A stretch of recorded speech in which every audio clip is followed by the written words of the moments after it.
Campbell's comments here at Tabcorp Park, Melton, catching up with Matt Isaacs, CEO of Harness Racing Victoria. Firstly, Matt, welcome. Hi, Paul. Good to see you. We just had a little joke off screen, if you like. I'm not allowed to call him Matthew. He is a Matt, and we'll go from there. We're not going to delve too much, I suppose, into your history and where you've come from, because at the minute there's some probably more pressing matters to get to the bottom of, I suppose, or get out there for the public, for people to be able to understand. Might catch up with you, maybe after Christmas or something like that, and find out how it's all going for you and a little bit of your history so people can get behind it. We will get part of that out there firstly from there. But big announcements yesterday. $10 million in operational efficiencies and prize money reductions came out yesterday. A lot's been said on social media, privately, phone calls here and there, and I thought, well, best way to do it is we get it out there for people to understand it. I suppose first point to start off with is prize money reduction of $3.9 million, which it's one of those things, it does sound a lot. I think we're up around the $49 million prior to that anyway, so it'll get us back to about $45 million. Is that roughly where we're at? So $47 million inclusive of incentives are included in that. So it is a $3.9 million reduction, Paul. It's something that we've laboured on for some time. Coming into the business, it's a 6-month mark for me now, and I think for most people out there, I recognise that these decisions are very difficult. It is impacting our participants who work incredibly hard to put the show on, and I'm very sensitive to that. But so it's something that we've had certain significant consideration around for a long period of time. We've talked to various different stakeholders throughout the process, and whilst none of those stakeholders and none of the kindred bodies are happy about the decision, and nor are we at Harness Racing Victoria, these decisions are made for the future of harness racing in Victoria and the future of harness racing in Victoria. So, one of the things, and I will reiterate it after this conversation, you and I have had a couple of conversations, I think that is the best part about what I've come from you. Harness racing in Victoria. Although it is HRV, it is effectively harness racing in Victoria, and it affects the whole state and growing the product as well as Australia-wide.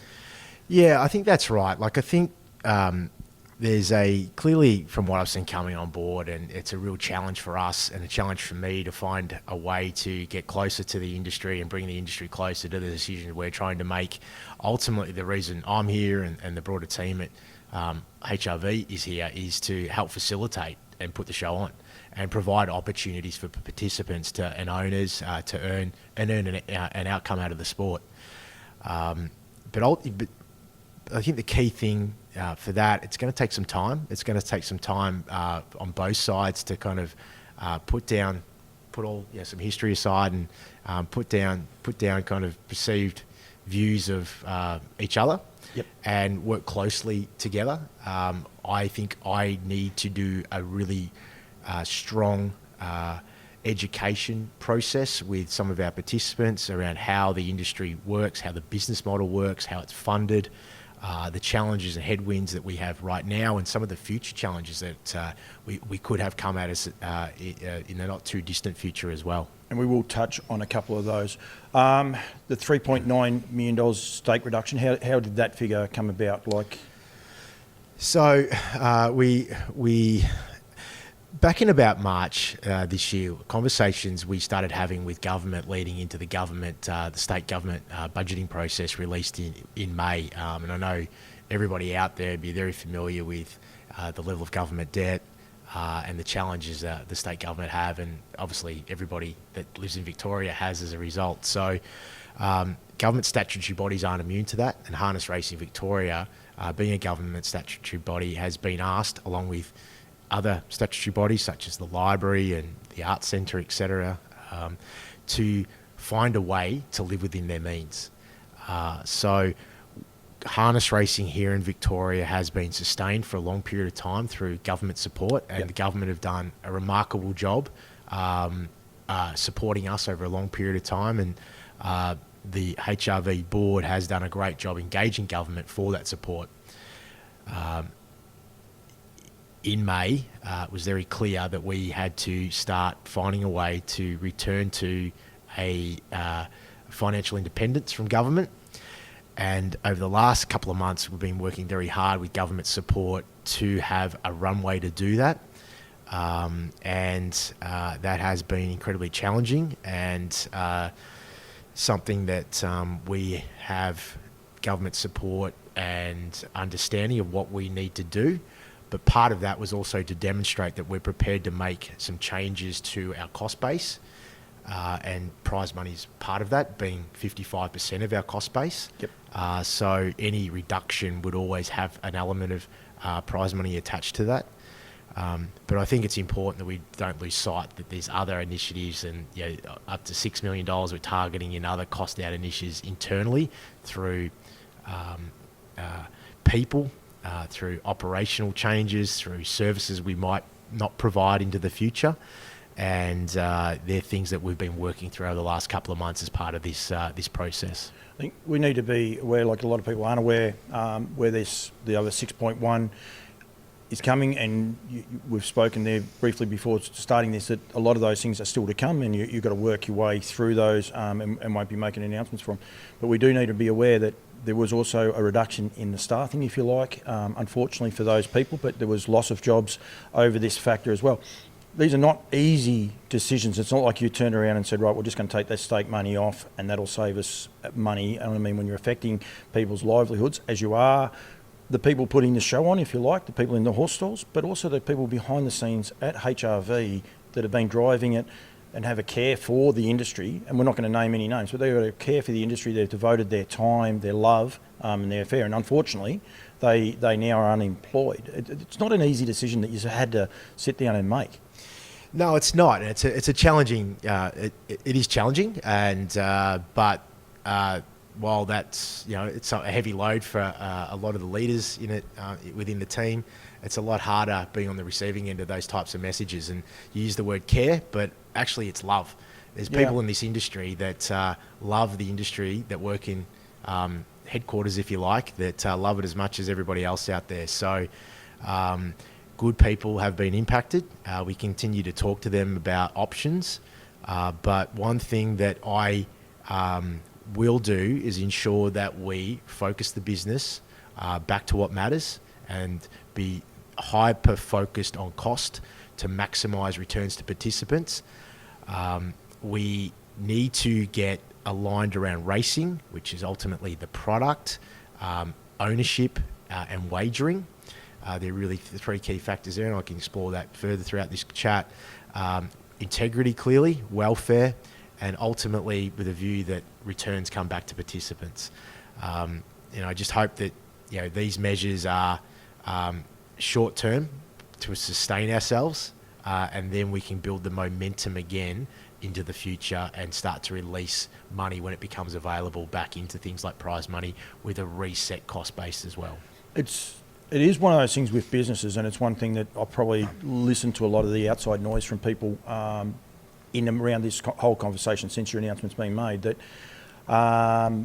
people don't want to go backwards. But it's the reality of a lot of businesses that you do come across financial hardship, or whichever way you want to look at it, and you do have to restructure, reset, stable of horses. All of a sudden, all your horses have got to 6 years of age. You've got to rechange what you do.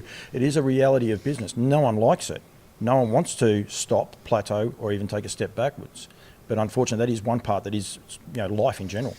Yeah, you're right, and I think it's what we're dealing with is we're just part of the broader economic challenges that are impacting all Australians and obviously all Victorians as well. Here, so we've got interest rate rises, we've got gas bills going up, we've got petrol's incredibly expensive.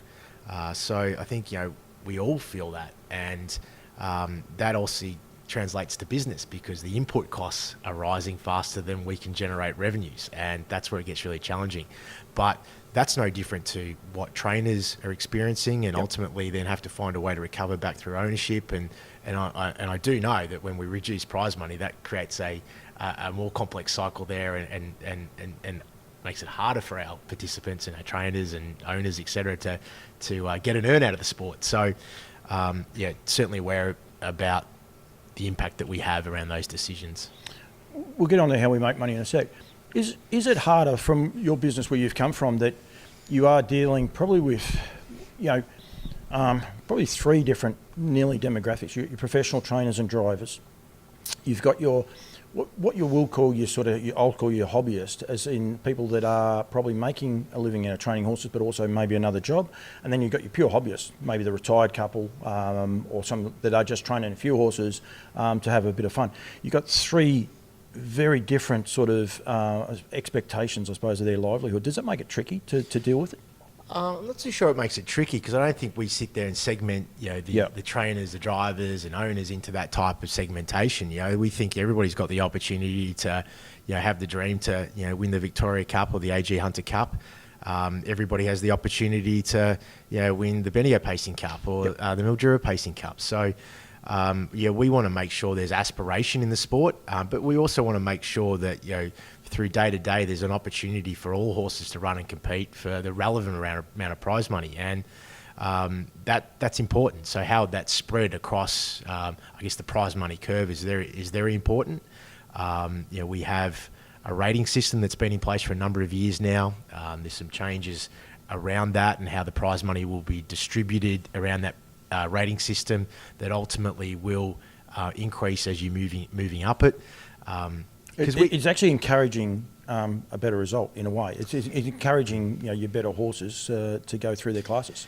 Well, I think we shouldn't lose sight that we are a sport. We are a competitive sport. We are a high performance sport, and we want to be able to reward performance. So that's what we've tried to do through this process as well. And I know there'll be further details released in coming day or so that Steve Bell, our GM of Racing, will release. We've worked that through with various different stakeholders, and I acknowledge that some will not consider it right and some will consider it right. So acknowledge that, but we want to continue to evolve, and we want to continue to have open dialogue around what's right. Because what I do know is that if the rate of change is faster on the outside than it is on the inside, the end is near. Yep. Sadly, that's not my quote. That's a quote from Jack Welch, who was the CEO of General Electric. But it's so true. Like, we need to continue to evolve and innovate around our product. We need to evolve the experience, the show that we put on collectively, so we can engage more participants, more punters, to generate the outcomes that we need, the financial outcomes that we need. We haven't really, I suppose, broken down that 6.1, and as I said, a lot of that will go forward.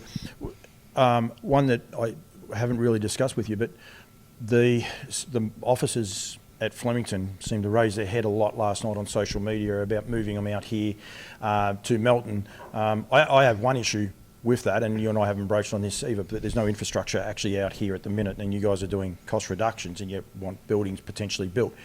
But it is not as simple as saying, rightio, we're going to move our offices out here to Melton, is it? Oh, nothing simple like that. You're impacting people, you're impacting the ability to attract talent to the organisation. So there's a number of factors there. We have costs associated to operating at Flemington, but we are on a subsidised lease there, essentially. Which is one thing that a lot of people aren't aware of. I mean, they're sort of saying that'll solve this $10 million problem. No, it doesn't solve that, sadly. So if it did, it would have happened. So I think those things are. I think through times like this that we are looking at. Well, I know that myself, the team, are looking at every individual cost line to improve. But I need to be clear that we're not going to save our way out of this either. We need to become laser focused on cost, but we need to be able to redirect the right investment into the things that are going to help generate outcomes into the future. Yeah, and there's a couple of other things. If people are watching saying, "Oh, Paul, you've missed this part or that part," I will bring them up in a second around that. But Matt has alluded that there's more to come. They're working on that behind the scenes, but there is a couple of things I'm sure will raise their heads. But with going forward, I mean, one of the downturns to this, and a lot of people have lost sight of that, is the fact of this massive TAB turnover or punting turnover. And I mean, you were with betting agencies in America through COVID, because we had this captive audience of people that had nothing else to do but watch, in the end, live sport and watch anything. I mean, hacky sack throwing and stuff like that in America, people started punting on that online. So there became this, now, as we get back to normality, however that looks, obviously they're taken up, their occupation's taken up by other things, so they're not punting as much. So I would imagine that that's the first part of this downturn, is that our TAB revenue has dropped, and one of the main reasons of that is COVID no longer exists. Well, that's right. I think when it was probably a great opportunity to maximise the time of product and sport in front of people on the couch, clearly, or working from home. So it was a very buoyant time, and I think through that there was investment made on prize money. We have a variable income model in the way we generate revenues. So that does mean that we'll have to have a variable distribution of things like prize money and managing of our cost base. We need to be able to get to a point we have the right level of buffering to minimise those impacts on participants and our people into the future, but we're not there yet. So you're right. Things like all the betting agencies, we here in Victoria, as part of our joint venture arrangement with TAB, and we're coming into the last year of that long-term agreement, which has been in place since 2012, the distributions of that to the three codes are significantly smaller than where they were in 2013. The growth in corporate bookmakers has been exceptional through that period of time. But essentially, for every dollar we lose out of the TAB joint venture of punters not betting through that product, you have to grow corporate bookmaking 3 times faster. Yep. So that's not happening at the moment. And I think it's really important for our participants to understand, and I'm sure they all do, that you've got pretty much 3 key funding mechanisms for our industry. You have our joint venture arrangement that concludes next August, and it's replaced with a similar arrangement, but not with any wagering service provider. It's directly through government. But we have a joint venture arrangement managed by TAB. We earn out of race field fees from corporate bookmakers. So when people bet on our product in this state and interstate with providers other than the TAB, we generate an income. And we also generate an income through the point of consumption tax that's placed on wagering here in Victoria. When Victorians bet on racing here in Victoria, we generate an outcome on that, as well as sport, and that's distributed back to the racing industry. So HRV or harness racing's share of that is small, and that goes back to the joint venture arrangement that was agreed back in 2012. So we need to resolve that into a new agreement. We need to ensure that we're getting our fair share to be able to put the show on and run our sport and have a prosperous sport. But we are in a really difficult financial time, a perfect storm, if you like, with both how the wagering market's performing, the end of a long-term funding arrangement in conjunction with the TAB, and and the broader economic challenges. So one of the stories when you came in, that was the reason you were brought in is because of this new arrangement and your understanding of betting and wagering, if you like, and how that works. Since you've been in the job for 6 months, are you positive we could get? This will probably scare some people, but we could get a similar outcome to what we've got now. I'm probably a little bit different to a few people. To get a better result, might be pie in the sky sort of stuff. But are we a chance of potentially having something similar to where we've been? So first and foremost, August next year, a new funding mechanism begins, and that's a combination of increase in the point of consumption tax here in Victoria that will split. So it doesn't start till August next year? Yeah, we'll split evenly with government, so it'll move to 15% from 10% today. We'll receive 7.5% of that to be distributed through the 3 codes, so RV, HRV and GRV. That's on all racing betting and all sports betting. So that's distributed that way. So how we make that up hasn't been split that up hasn't been discussed yet between the 3 codes. We will aspire to get what we can, but like what we're experiencing, the other 2 codes are in a similar position as well. So we have to understand that right now racing is is challenged across the three codes, and we're going to work closely together to maximise those opportunities, because it's a big part of our heritage here in Victoria. It's a huge employer, it has huge economic value, and we'll continue to work with government closely to maximise the returns for our participants across all three codes. One thing I suppose personally that I find frustrating from people is we say harness racing, the greyhound guys say greyhound racing, but at the end of the day we are a racing product with the thoroughbreds. It's not us against them. We need to, I'm sure from your point of view, but also harness people, we need to embrace it. I know a lot of the guys have got greyhounds and things like that, so that actually generates that turnover. But that is actually the reality of the whole thing, isn't it? The fact that the more people that actually bet on the racing product, the better off we are. If they bet on harness racing, of course, we are definitely better off. But we need that racing product to be, I suppose, generated and turned over. Yeah, so into the future, we're going to be less reliant on, obviously, the tab will be about all of those providers. So and we will need to kind of earn our share and win our share. So how we do that is obviously going to have to be through how we innovate, how we connect with participants, how do we grow our wagering ecosystem, or a wagering universe. The amount of people we can get to. We roughly 2.8% of TAB's racing share at the moment nationally. So which is a worry. Yeah, it's traditionally been about that. It's similar across all the other wagering service providers as well. We are the largest bet on harness racing sport here in the country, in Australia, and we should be proud about that. We have a great product, and we have huge really good opportunities ahead to get that right. And I'm challenging the team to look at ways that we can do things differently and schedule differently, look at kind of our race construct, when we're racing, etc., to maximise the opportunity to earn for our industry. Just so on that, there's talk that you're going to close tracks and the rest, and I'm you're not going to be drawn on that. But the one thing that there is turnover better on certain tracks. We're here at Melton, and per race, more money gets turned over per race here at Melton. We're in dire straits, so surely we should just race every meeting here at Melton. It's not quite that simple, I know, but that's one of the ways that a lot of people look at it, and we could go forward. Yeah, I think consolidation of tracks isn't part of the conversation at the moment, but I think when you've got a challenged industry and we need to be able to develop a future together, we are going to all have to work together to find what the right outcomes are. One of the challenges that we have with 28 different racetracks here in Victoria is the capital infrastructure requirement to keep them to a standard that's safe and has the welfare requirements for horses into the future, etc. The facilities for people to go on course, etc. So that's going to be particularly challenging. But you are right. Where you race does make a difference, and when you race it makes a difference.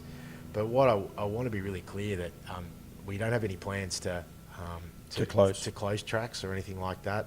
I'm a country kid. I know how important it is. People may not know you were born in Mildura. You lived in Bendigo. Yeah, I grew up in Bendigo. So I know how important this our industry is to regional Victoria, and I know how important it is, for the 1 or 2 days a year it is in some of our country towns, and that is the fabric of what we are. And I think our superpower is actually the strength that we have in regional Victoria, yep. and also the superpower of female participants that are dominant in our sport. I think we've got some great stories there, and we've got to do a better job of telling that. But I think the regional piece is an important part of who we are, and I think we can play to our advantage. But we also have to balance that with getting the right economic returns through our race programming.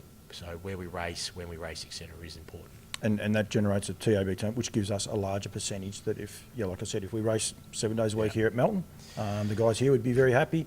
Everyone else would be happy, but except for the country tracks. It's not going to happen, I know that. But so indicatively, racing here at Melton as an average is about 35% higher than the average across all the other tracks. So so there is upside, but we've got strong returns out of Mildura, Bendigo, Ballarat, Geelong, Shepparton, Cranbourne. So there is some really strong product out there. I'm sure there'll be a few upset I didn't mention their clubs, but they're kind of the leading. Well, the and I leading mean, tracks. they're massive urban growth areas. That's they right. really are. I mean, Geelong's the second largest city in Victoria. Bendigo, Ballarat, Shepparton, just ballooning. Like, it's That's just right. ridiculous. And you also map the horse population, the training population against that. There's this huge, and this will be no surprise to anybody watching, but just, through kind of Ballarat through to Shepparton is really our heartland. Yep. And so it does make sense to utilise the facilities in your heartland to a higher frequency. There's less travel time. There's less time of participants on the road. There's obviously less cost associated to being on the road. So they're all important considerations when we're thinking about that. And the way we'll go about that is a real data science-led approach. So we can look at how we can optimise it, but bring all those different factors into the calculations as well. So that program of works is starting. That'll be quite a complex piece of work. With 4,300 races a year approximately across 28 tracks, and nine race meetings nine races a meeting. There's a lot of different combinations there. But when we start that process, we'll obviously have the right consultation process, etc. But ultimately, it will be built with maximising participant returns back to the participants, but also managing the welfare of our participants as well. And that less travel and likes. So again, have it here. It's no good for the guys at Shep because it's 2 hours. Guys from Ballarat, it's only 1 hour. So there's so many other factors involved in that. Generating this TAB turnover, getting more people back to the track. You said there before about marketing and promoting our industry different. Something we need to take on and try and get the message out there in a different way. Yeah, I think we've got great assets like Trots Vision, and I think Trots Vision is something that is an asset. We just got to use that well to be able to tell the stories of our participants, our trainers, our drivers, and and the horses. They're all the heroes of our sport. So we've got to do a better job of that content piece. We've got to celebrate moments like Just Believe being over in the Elite Lop, etc. Baron Zeus going to the States. Zeus, heading off, I think, on Tuesday night. We went. So we've got some really exciting stuff happening, and we should be really proud about that. So we really need to engage around that. But the important thing for us is to find a way we get our industry out to, let's call it the mainstream. Start with the thoroughbred punters. How do we get our thoroughbred punters into our product? How do we get greyhound punters into our product? That's where our immediate opportunity is to grow. So that's got to be how we start to schedule, set up around how we get in people's lounge room or connected on their phone, etc. So they're all opportunities ahead, and the things that we're going to narrow our focus on, because if we can engage our fans and create a bigger fan base, that's how we grow our sport. And as an industry participant, a person that buys, breeds, race horses, and that, we have an obligation as well to do that, and to do that in a correct and proper manner through our social media platforms and getting those messages out there. We have to be aware of what we're doing. Yeah, that's exactly right. So I think we've all got a role to play in this. We are. It's like I'm the custodian. I'm only here as a facilitator to help ensure this sport prospers and has a future for the people in it now and the next generation that's coming through. And we owe it all to that next generation to make sure we work together to ensure that there's something here to hand over. And I really want to make sure we've got the right pathways, we've got the right development, we've got the right education, and so their focus is. But ultimately, what's going to fund that is how we connect our product back out there to the broader community and people that enjoy wagering as an entertainment, as a pastime and an escapism. As done responsibly. As living within our means, which is one of the things that you guys have got to do and we have to do as an industry, is the only way we can live within our means through betting turnover? Is there other ways? We spoke there before about marketing and getting it out there, but TAB betting turnover is always been what people have banged on about. We've got to generate more TAB turnover. Is that our only way going forward? Well, we have signed sponsors out here, and we're grateful to all the sponsors we have that connect with our product. And around all of our tracks, there's community sponsors, etc. I think we've got to work hard to continue to identify the right types of people and to showcase our sponsorship, their sponsorship connection to our sport. We take the various different sponsors around Melton here. I can see reflecting in the window in front of me. that's broadcast on Sky. That's in front of thousands of eyeballs a day. Yep. So there's an opportunity to grow our sponsorship piece. There's opportunity to probably open up other different revenue streams through different betting product types, etc. But when it comes down to it, we are relying on the wagering side of it, but we need to continue to find other revenue streams. And I think that part is important, because I think at the end of the day, when we put on a show, the trainers, the drivers, the breeders, the owners we need to be aware that this does affect, this race can, albeit minutely or majorly, affect the outcome of our going forward. I mean, the problem that the announcements that you've made are not announcements that have happened in 6 months since you've been in this tenure. It's a long-term issue, if you like, and we need to be aware. We need to be better. We need to lose the moniker of the Red Hots. Cheats on seats. I've heard them all.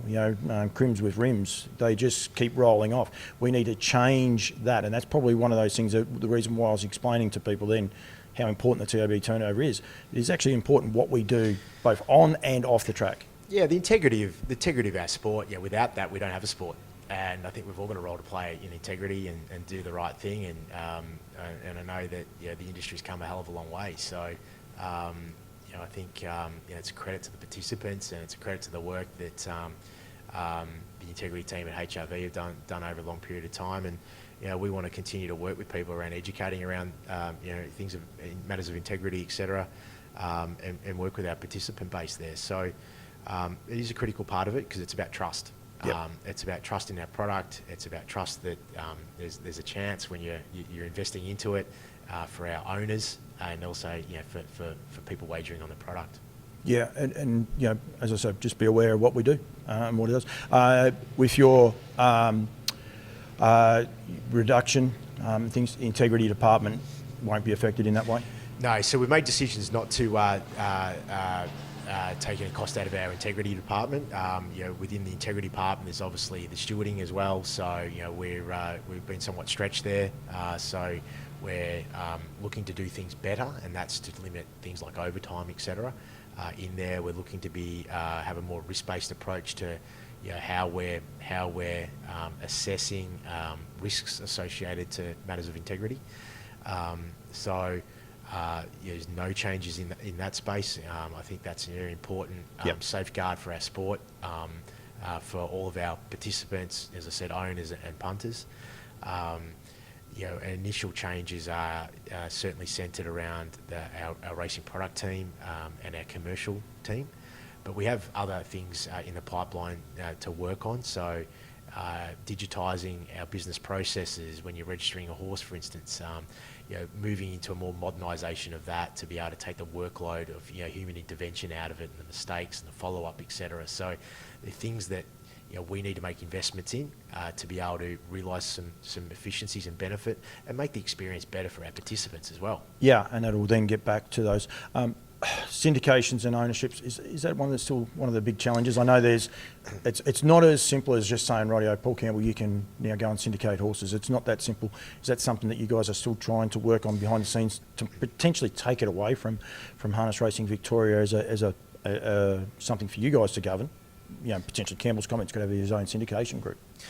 So I think there's two critical stakeholders: owners and punters. They're volunteering both their money into the sport. So that's kind of really the experience that should centre on those two cohorts. Not suggesting nobody else is important, but they're the ones that are volunteering their money into the sport. So ownership's critical. Without owners, we haven't got horses to train. We're not training horses, and a horse is racing. There's nobody betting on it. So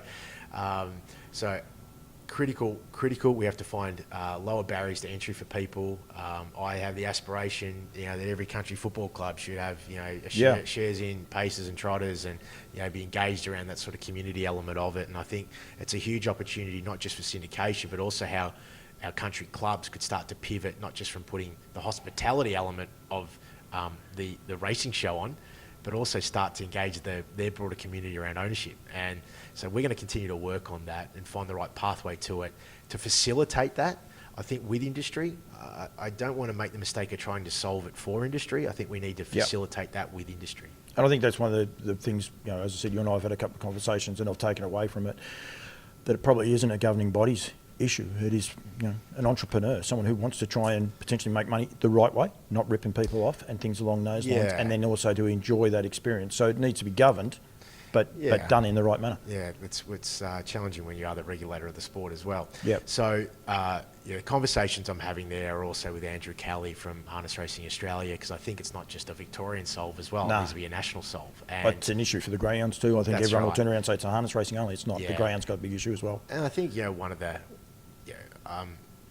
colonial battles of state versus state I don't really buy into. I want to make sure harness racing prospers nationally, so I want to work really closely with our colleagues in New South Wales, Queensland, Tassie, South Australia and WA for our sport, with Andrew's coordination, for the benefit of harness racing here in Australia. Yep. I want to see how we can re-engage New Zealand back into our sport over here. So I think there's a lot that we can do, and to really stimulate that excitement and focus back on the sport, and ultimately, find the stories to tell.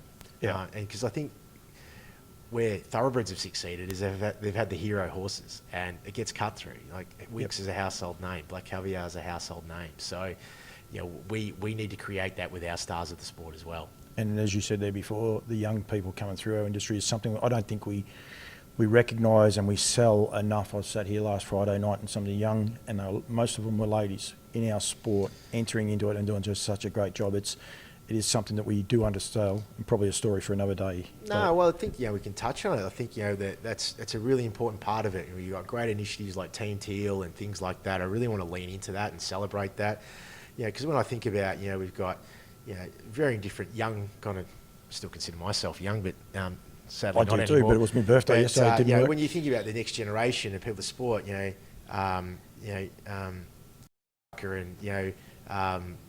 people coming through like that, that's what we've got to be able to help build, and we owe it to that generation, or investing into their future for our sport. So we've all got a role to play there. No, definitely. You touched on New Zealand there before, and it's one of my things. I'm going to be doing quite a few things back with New Zealand in the next few months, going backwards and forwards.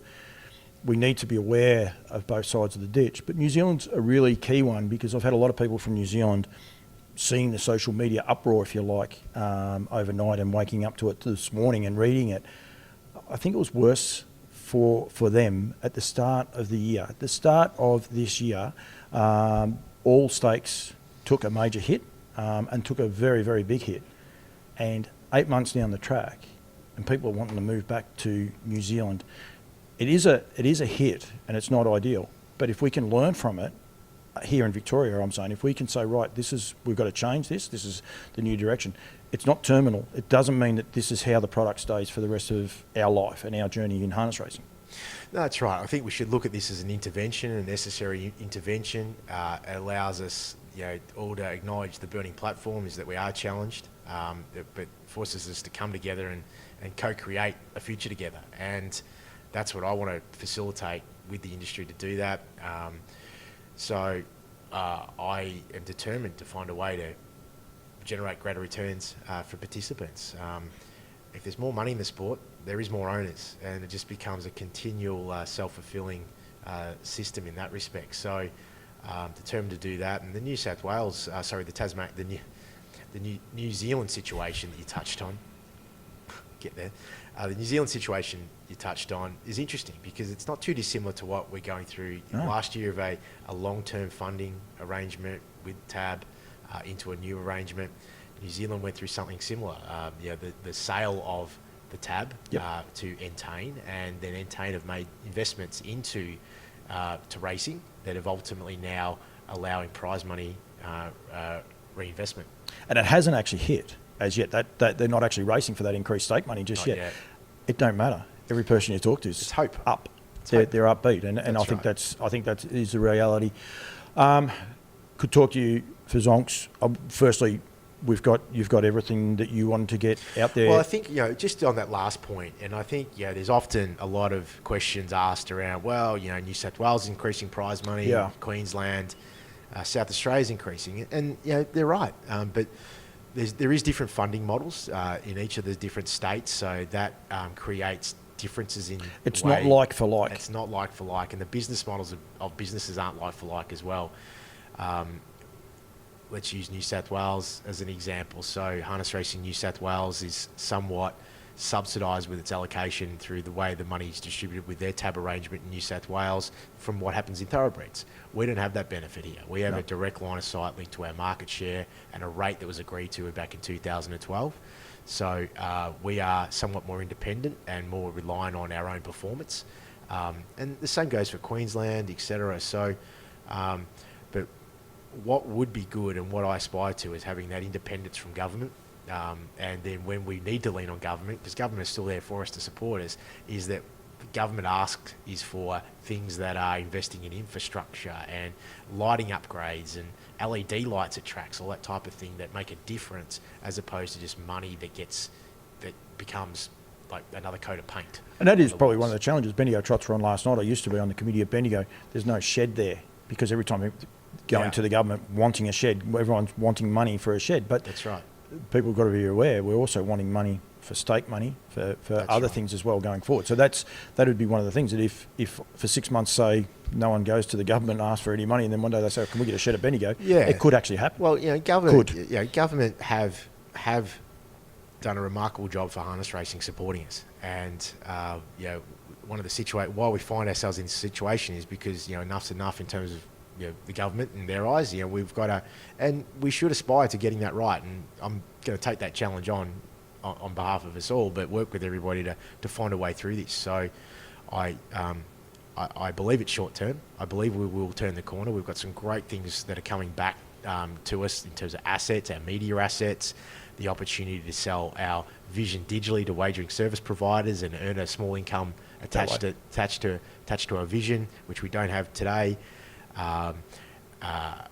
Finding ways to get on free to wear and other platforms so people are engaging with our product, because our product's exciting. Yep. Under lights, it's spectacular. Yep. So I want to be able to get that out there, and a sponsorship, etc. A wagering provider sponsorship. We're working through all that at the moment. Now they're not the panaceas, but they make a difference, and every little bit adds up. And if you combine that with a rigorous focus on product innovation and a laser focus on cost control, cost containment, I'm positive about the future for our industry and our participants.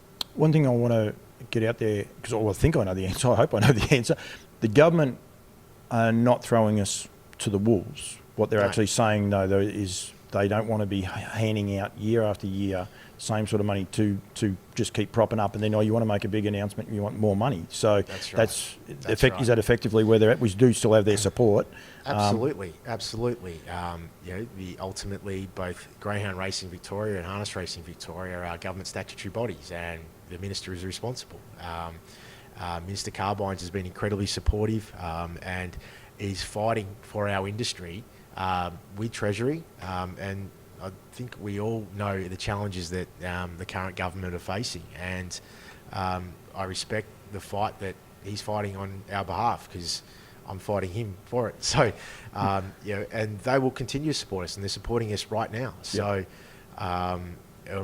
they want to see the right structural changes from us to help build confidence in the Treasury. Yep. Because I think it's hard to explain to taxpayers why you'd be continually handing over money to sustain harness racing for the joy of people to try and participate and ultimately wager on. Gets back to my thing. We put on a good show, then it's easier for them to sell that than what it is if we're constantly doing a bad show. We've got to be aware too, like the Commonwealth Games did get cut. It's like a PR exercise for the government right at the minute.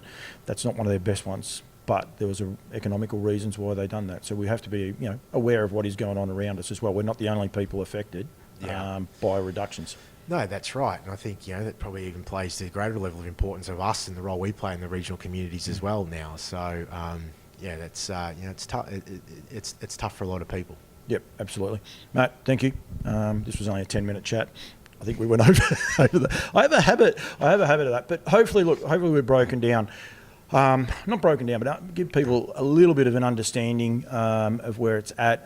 As I said, there is more to come, and that we've got to be aware. There is 3.9 reduction in stake money, but there's also other people in the industry, people we know who have lost their employment with this. So it was definitely not an easy decision. And for people to turn around and say, "Oh, this is too hard," and all the rest, it was very hard on you guys. It's not like you guys just came in and just said, "Bang, that's it." And hopefully we can continue to do a few more of these chats, mate, and get the word out there. We make these decisions for the future. Yep. It's a chance to reset, rebase. We will return to the levels of prize money into the future. I know we will, through the initiatives that we will put in place. I'm committed to that. I'm committed to getting closer to our stakeholders, being with participants. I know people have been critical that I haven't been here on your show, for instance, but my job is not to be a media performer. My job is to fight for our industry every day, and that's what I'm attempting to do. And trying to do for us all. It is one of those things, and I pointed it out to a person yesterday. A lot of previous CEOs have come out and they've spoken to people and the likes, and they've gone away after 6 months and will work through the processes. You've only been in the job for 6 months. Unfortunately, you've had to make a horribly tough decision, I would imagine, from both yourself and for the whole crew at HRV, from the top to the bottom. But you are actually on the front foot trying to drive this industry forward, albeit right at the minute everyone thinks we're going backwards. That's not the end game. The end game is to strive forward, but right at the minute we've just got to live within our means. It's some tough love, because we do love it. We all love it at HRV. I love the industry, and I want to make a difference, but I want to make sure that difference is there for the future. So this is the intervention that we need right now. Harness racing in Victoria. Just remember that. It was written and spoken by Matt Isaacs. So, mate, thank you. Thanks, Paul. We'll look forward to chatting next time. Next time we'll make it a 5-10 minute one. It'll be a lot easier. But thank you very much, mate. Thank you.